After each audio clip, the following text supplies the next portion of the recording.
आइए श्याम प्रेमियों, आज एक ऐसे भगत की कहानी सुनाते हैं जो अपने व्यापार में इतना लीन था कि उसे दिन दुनिया की कोई खबर नहीं थी। उसे सिर्फ पैसा पैसा और सिर्फ पैसे के बारे में चिंता थी। उसके घर वाले, उसके परिवार वाले सारे परेशान थे कि सेठ कभी कहीं नहीं जाता, सुबह से लेकर रात तक हर समय पैसे में ही लिपटा रहता है। बहुत दिनों से उसके इष्ट मित्र उसे कहते थे कि तुम हमारे साथ कहीं चलो, अपने बच्चों को लेकर चलो, लेकिन सेठ कहता इसके लिए काफी समय पड़ा है, अभी मुझे सिर्फ पैसा कमाना है। लेकिन एक दिन कुछ मित्रों ने बहुत जोर दिया कि 2 दिन की छुट्टियां हैं, हम खाटू श्याम जी के दरबार में जा रहे हैं, पूरे परिवार को साथ लेकर हमारे साथ चलो। और सेठ उनको ये बात मना नहीं कर पाया और बिना मन के वो उन परिवार वालों और इष्ट मित्रों के साथ खाटू के लिए रवाना हो गया। रास्ते भर वो अपने व्यापार की बातें करता रहा। उसे खाटू जाने की जरा भी इच्छा नहीं थी। लेकिन जब खाटू पहुंचा और बाबा श्याम के मंदिर में पहुंचा और जब बाबा से नजरें मिली, उसके होश उड़ गए। सेठ के परिवार वाले सारे दर्शन करके बाहर आ गए। वो सिर्फ 1 मिनट के लिए मंदिर में आया, लेकिन घंटों तक बाबा के दरबार में खड़ा रह गया। उसको होश नहीं रहा और वो बाबा की तरफ देखकर आंखें बंद करके आंसुओं की धार बहती रही और वो बाबा से मन ही मन बातें करता रहा। जब परिवार वालों ने उसे कहा कि अब चलना है, तो सेठ ने बाबा से कहा, प्रभु मुझे अब हर महीने 11 को अपने दरबार में बुलाओ। और ये कह करके वो बाबा के दरबार से वापस अपने घर को आ गया। 15 दिन बाद 11 आई। सेठ बहुत से लोगों को लेकर अपने साथ बाबा के दरबार में गया। ऐसे हर 11 को वो खाटू जाने लगे। लेकिन एक दिन जैसे ही वो सुबह 11 को घर से निकलने लगा, मुनीम ने कहा, सेठ जी कहाँ जा रहे हो? सेठ ने कहा, अरे मुनीम तुझे पता नहीं, आज 11 है, मुझे खाटू धाम जाना है। मुनीम ने कहा, सेठ जी आपको पता नहीं, आज बाहर के कुछ व्यापारी आने वाले हैं, लाखों का सौदा होने वाला है और वो व्यापारी आज रात को वापस इंडिया के बाहर चले जाएंगे। आपके पास तो मौका है, आप 11 की जगह मावस को खाटू चले जाना। सेठ के मन में ये आया कि हाँ, इसमें क्या फर्क पड़ता है, आज यहाँ व्यापार कर लेता हूँ, सौदा कर लेता हूँ, मैं खाटू मावस को चला जाऊँगा। और सेठ उस दिन खाटू नहीं जा पाया। 11 निकल गई, मावस आई, मावस को फिर कोई व्यापारी आ गया, उसके बाद फिर पूर्णिमा आई, फिर कोई व्यापारी आ गया और इसी तरह सेठ व्यापार में फिर उलझ गया। एक दिन रात को सेठ सोया तो उसके नींदों में उसे ऐसा आभास हुआ कि उसे कोई आवाज आ रही है और उसने बड़े ध्यान से सुना। उसे लगा खाटू वाले श्याम बाबा उसे कह रहे हैं, वाह रे सेठ, मैंने तो सोचा था कि मेरे दरबार में कोई बहुत बड़ा भूला भटका भगत आया है, लेकिन मुझे क्या पता था कि कोई भगत नहीं, एक सौदागर आया है और मुझसे सौदा करके चला गया। आज तू अपने घर में अपने व्यापार में खूब खुश है, तू वहीं पर खुश रहे। और ऐसा कहकर वो आवाज बंद हो गई। सेठ की आंखें खुली, उसके मन में ग्लानि हो गई। उसने सोचा कि मैं आज ही खाटू धाम जाऊंगा और वो जैसे ही खाटू के लिए निकला, रास्ते में एक्सीडेंट हो गया। सेठ की दोनों टांगे रह गई। अब सेठ अपने पैरों पर खड़ा नहीं हो पाया और उसके मन की मन में ही रह गई। सेठ बहुत तड़पता रहा।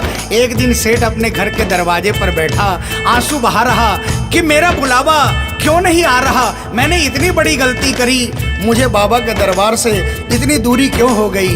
इतने में उसके घर के सामने से एक डाकिया निकला।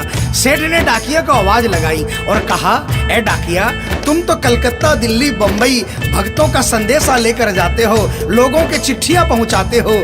आज मेरी एक चिट्ठी, मेरा एक संदेशा मेरे खाटू वाले श्याम बाबा के दरबार में क्या पहुंचा दोगे? डाकिया ने कहा, सेठ मैं तो आजकल खाली रहता हूँ, जब से इंटरनेट का जमाना आया है लोग ईमेल पर ही चैटिंग कर लेते हैं, बताओ तुम्हारा क्या संदेशा है और कहाँ पहुँचाना है। और ऐसे डाकिया ने सेठ से कहा और सेठ ने डाकिया से कहा।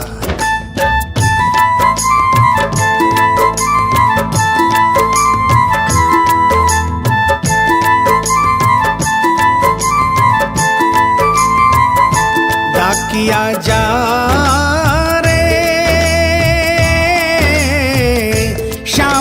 संदेशो दीजे, शाम न जाए तो कह दीजे, भगत थार दर्शन न तरसे। डाकिया डाकिया जा रे।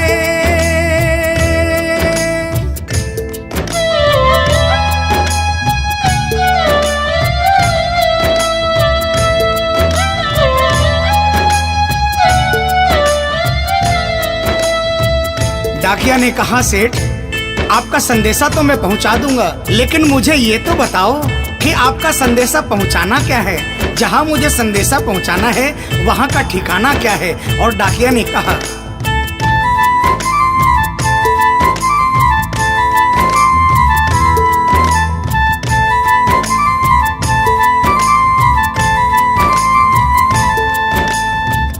कौन से गांव थारो शाम बस्यो है, इतनो माने बता दे सेवक रे।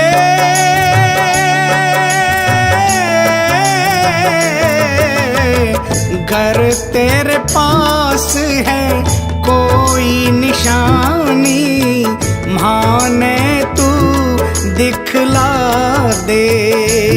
कैया जानूंगा पहचान, मैं हूँ छोरो अनजान। कैया जानूंगा पहचान, मैं हूँ छोरो अनजान। कैया शाम शु होसी मिलन, डाकिया जा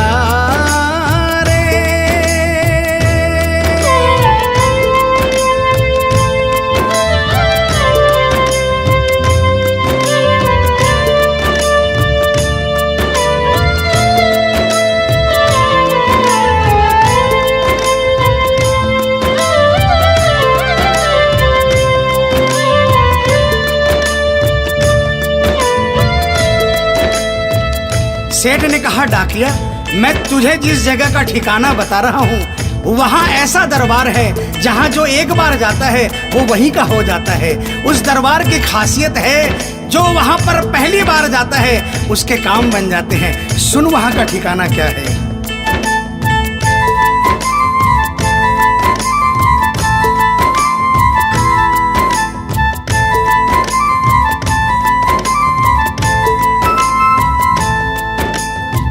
खाटू में है श्याम जी को मंदिर, शिखर ध्वजा लहरावे। डाकिया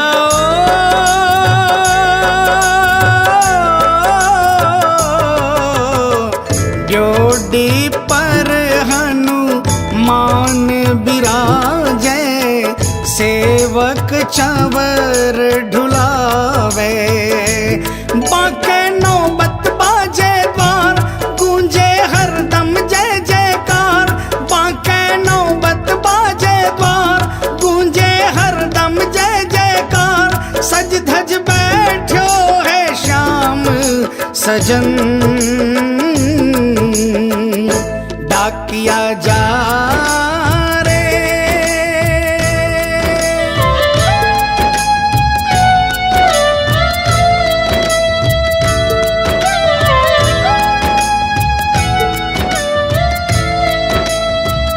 डाकिया सेठ जी के यहाँ से निकल जाता है और वो खाटू धाम के लिए प्रस्थान करता है। धीरे धीरे वो खाटू पहुँचता है और खाटू पहुँचकर बाबा के मंदिर का पता करता है और मंदिर के नीचे पहुँचकर वो पहले प्रणाम करता है और बाबा के मंदिर की 13 सीढ़ी चढ़ता है।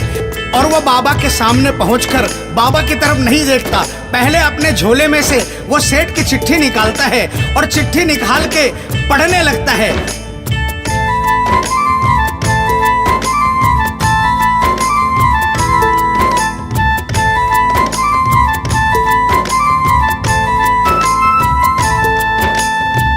पहुँच गयो दरबार श्याम के, बोलन लाग्यो संदेशो। बाबा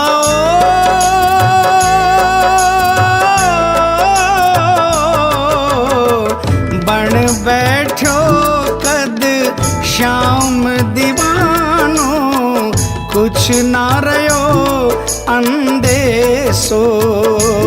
आखड़ ल्यासू बरसी धार, जैया सावन की फुहार।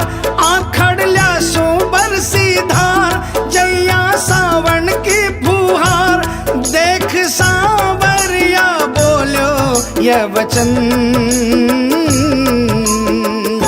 डाकिया जा रे।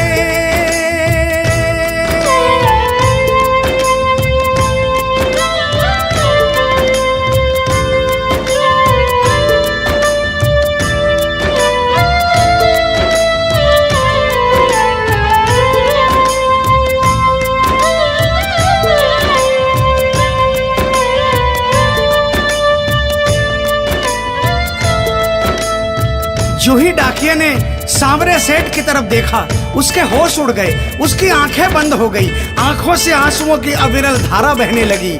उसको ऐसा महसूस हुआ सपने में जैसे कि कोई श्याम प्रभु सिंहासन से उतर कर आ गए। उससे अपने गले से लगा लिया और डाकिया से कहा, कैसे हो डाकिया? डाकिया प्रभु के चरणों में गिर गया, कहा, प्रभु आज मैं धन्य हो गया, इतने वर्षों तक आपके दरबार नहीं पहुंचा, आज सेठ जी के कारण मैं आपके दरबार में पहुंच गया। अब मुझ पर इतनी कृपा कर दो, मुझे अपनी शरण में रख लो। लेकिन बाबा ने कहा, नहीं बेटा, मैं तुझे अपनी शरण में रखूंगा, लेकिन अभी तुझे मेरा एक छोटा सा काम करना है। जिस सेठ ने तुझे ये संदेशा देकर भेजा है, अगर उसके पास मेरा जवाब नहीं गया तो वहां जीते जी मर जाएगा। तू मेरा एक छोटा सा काम कर दे, वापसी संदेशा तू उस सेठ को जाकर दे दे। और बाबा ने कहा,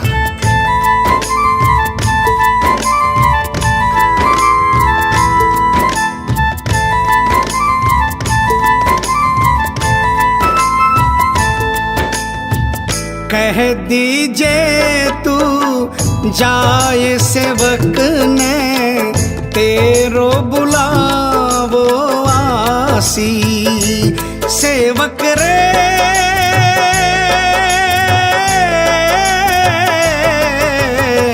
सबकी आस पुराऊं तो तू कैया रह पासी।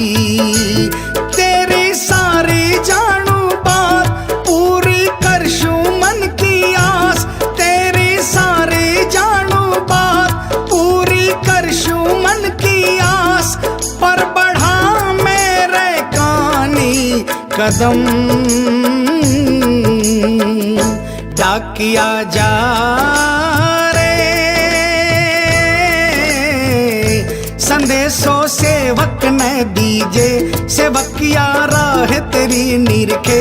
संदेशो सेवक ने दीजे, सेवकिया राह तेरी निरखे। सेवक संदेश ने तरसे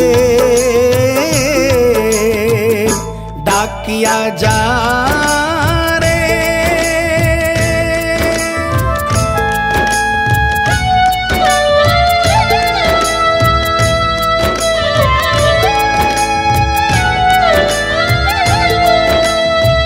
डाकिया श्याम प्रभु के चरणों में प्रणाम करके वापस निकलता है और वो आधी रात को ही सेठ के शहर में आ जाता है। अब डाकिया को इतनी जल्दी थी कि उसने आधी रात नहीं देखी और उसने जाकर सेठ के दरवाजे की घंटी बजा दी। उस दिन सेठ के घर में कोई नहीं था, सेठ अकेला अपने बिस्तर पर पड़ा था। जैसे ही घंटी की आवाज आई उसको लगा कि बाबा का संदेशा आ गया, लेकिन सेठ मजबूर था। वो उठना चाहा लेकिन उठ नहीं पा रहा था। लेकिन अचानक उसने जोरदार जयकार लगाई, हारे के सहारे की। और जैसे ही आवाज आई सेठ के घर में करिश्मा हो गया। सेठ अपने पांव पर खड़ा हो गया, दौड़ कर गया और उसने जाकर दरवाजा खोला। सामने देखा डाकिया खड़ा है। सेठ डाकिया के चरणों में गिर गया और कहने लगा, डाकिया जल्दी बताओ मेरे बाबा ने क्या संदेशा भिजवाया है। और डाकिया ने चिट्ठी निकाली और बाबा के भगत की चिट्ठी का संदेशा निकालकर सेठ के हाथों में थमा दिया। सेठ ने जैसे ही चिट्ठी देखी वो झूम झूम कर नाच नाच कर गाने लगा, आ आ आ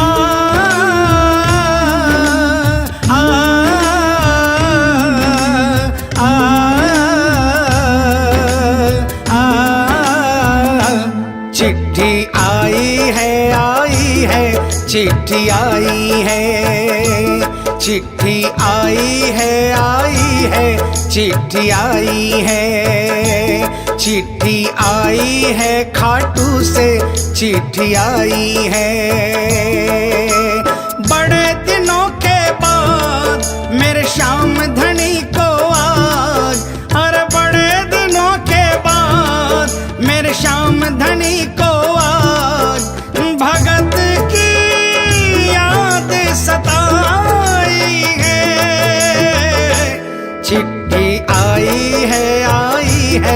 चिट्ठी आई है, ओ चिट्ठी आई है, चिट्ठी आई है। सेठ ने वो चिट्ठी वापस डाकिया को थमा दी और कहा, डाकिया आप तो स्वयं बाबा से मिलकर आए हो, इसलिए बाबा का संदेशा अपने मुखारबिंद से मुझे सुनाओ।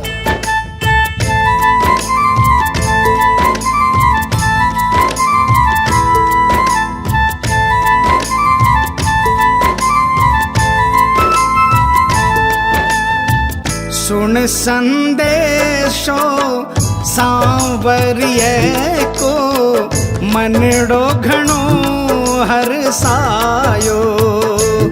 बाबा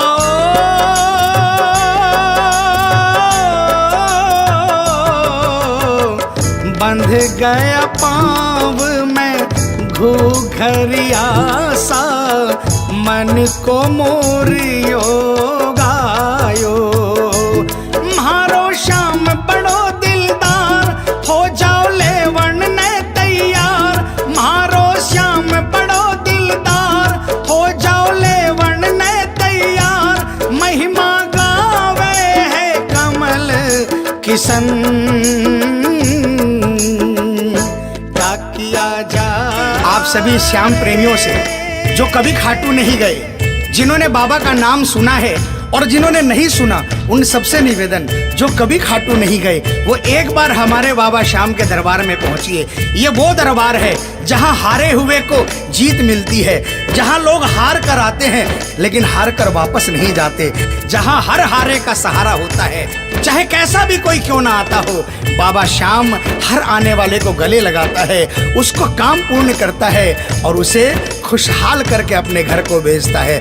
बोल खाटू नरेश की, बोल हारे के सहारे की।